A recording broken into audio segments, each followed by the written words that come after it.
Hi, this is జాత. ముందుగా మీ అందరికీ శ్రావణ శుక్రవారం శుభాకాంక్షలు చెప్తున్నామండి. ఈరోజు మహిళలందరూ శ్రావణ శుక్రవారం పూజ చేసుకున్నారని నేను నమ్ముతున్నాను. ఎందుకంటే నేను కూడా చేసుకున్నాను చాలా సంతోషంగా, చాలా చాలా ఆనందంగా ఉందండి. నేను ఎలా చేసుకున్నానో ఏమేమి అలంకరించానో ఒకసారి మీకు చూపిస్తా. పెద్ద కాదు, నాకు తెలిసిన దాంట్లో. నన్ను దీవించిన వరలక్ష్మి తల్లి మిమ్మల్ని మీ బిడ్డలు కూడా దీవించాలని కోరుకుంటున్నానండి. ఇంకోండి, అమ్మవారికి ఫస్ట్ 2 రూపీస్ కాయిన్ తోటి కింద 20 రూపీస్ కాయిన్ పెట్టి ఒక హారం చేసుకున్నాను.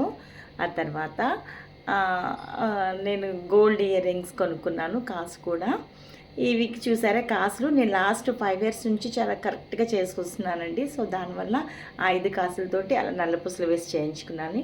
ఈ హారం మొన్న మా అమ్మాయి మదర్స్ డేకి నాకు మా పెద్దమ్మాయి గిఫ్ట్ ఇచ్చిందన్నమాట. సో అది ఇకపోతే అక్కడ వినాయకుడు, ఇక్కడ ఒక లక్ష్మీదేవి అనుకుంటున్నాను. ఇక్కడ ఒక లక్ష్మీదేవి, డబ్బులు అంటే మనకున్న దాంట్లో డబ్బులు అవన్నీ పెట్టి పూజించుకోవాలనుకుంటాను.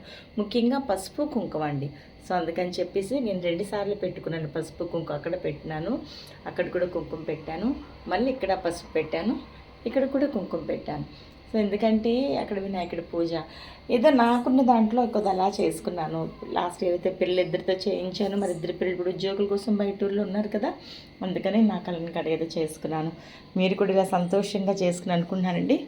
ఈ పూజ చేసినా కూడా నిత్య పూజ అసలు ఎట్టి పరిస్థితులు మనం మానకూడదు అన్నమాట. సో నిత్య పూజ చేసుకున్నాను.